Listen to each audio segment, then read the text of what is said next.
Usinagem química e eletroquímica. Nesse quadro, temos que a usinagem química ocorre uma reação química. O gradiente do meio de transformação é a quebra da molécula e nesse processo podem ser trabalhados tanto o metal quanto o polímero.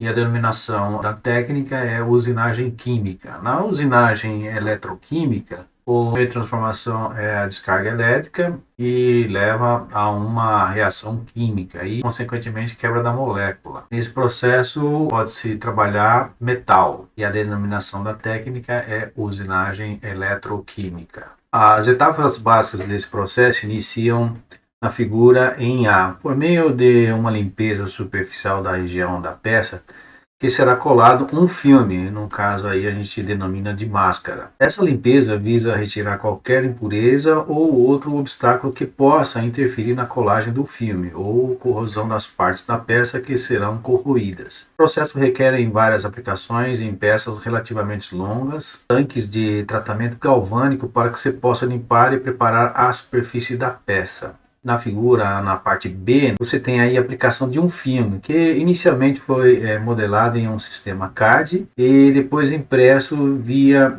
sistema laser. É como se fosse um negativo de uma foto, que corresponde à forma geométrica em 2D da superfície desejada.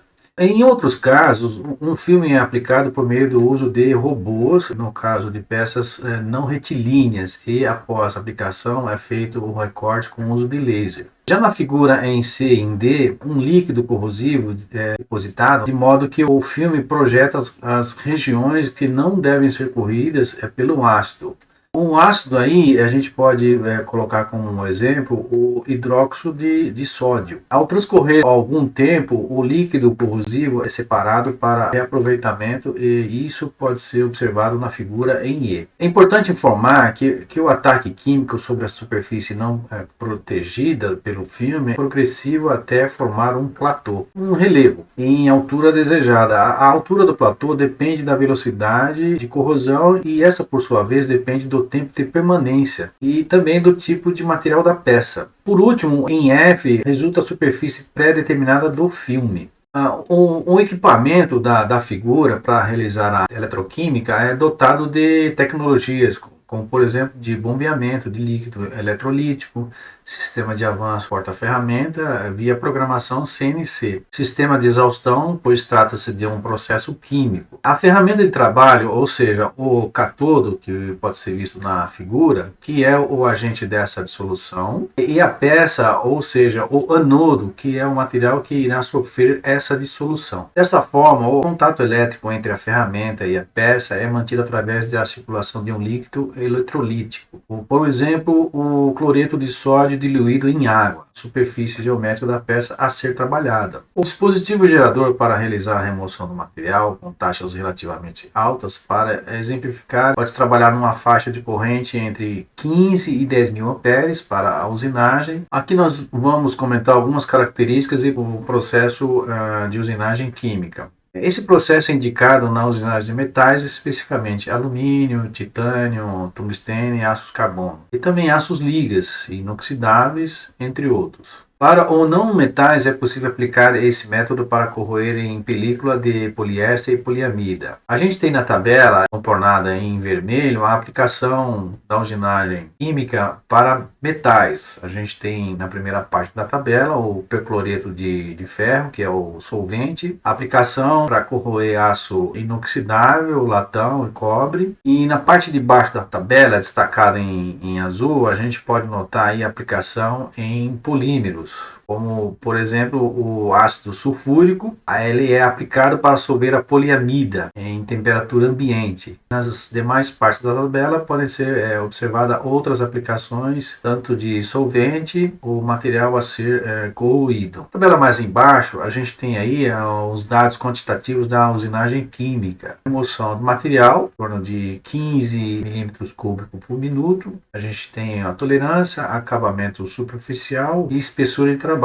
Então, esses dados quantitativos nos permitem ter uma visão geral do campo de trabalho da usinagem química. Na usinagem eletroquímica, O dispositivo gerador para a remoção de material com taxas relativamente altas, para simplificar, pode trabalhar numa faixa de corrente entre 15 a 10 mil amperes para a usinagem. Já para a gravação, os valores de corrente são menores, em torno de 1 ampere a 120, já é possível realizar a gravação. Durante o processo eletrolítico é bombeado por uma bomba com pressão que pode chegar a 200 kPa. Ainda na tabela, a gente pode ter algumas características de remoção do material. Via de solução anódica, ela tem boa aplicação em metais ferrosos e não ferrosos, como aço carbono, liga, alumínio, titânio, entre outros. Já para os não metálicos, como cerâmica, plástico e vidros, não é recomendável. Ainda na tabela, o processo é indicado no fabrico de peças com relativa ausência de tensão que possa ser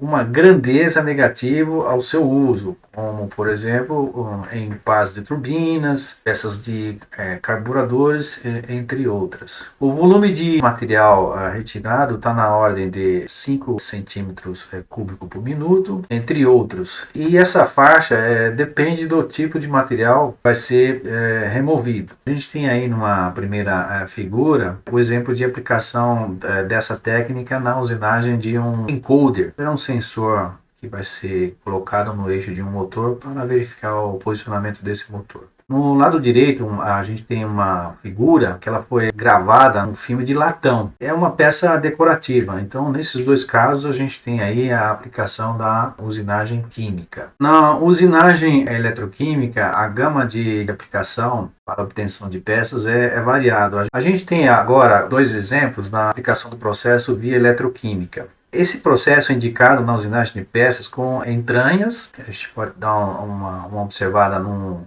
perfil da figura do lado esquerdo, esse detalhe aí que foi recortado, está mostrado em corte interno. Também pode ser realizado em outros processos de usinagem ou superfícies delgadas e finas, que é o caso aí da figura do lado direito. Além de poder obter superfícies lisas e sem rebarbas, mas pode obter também peças via usinagem eletroquímica com cantos vivos ou cavidades com fundo chato também. Para maiores detalhes dos processos, consulte o livro ao lado. Agradeço a visualização.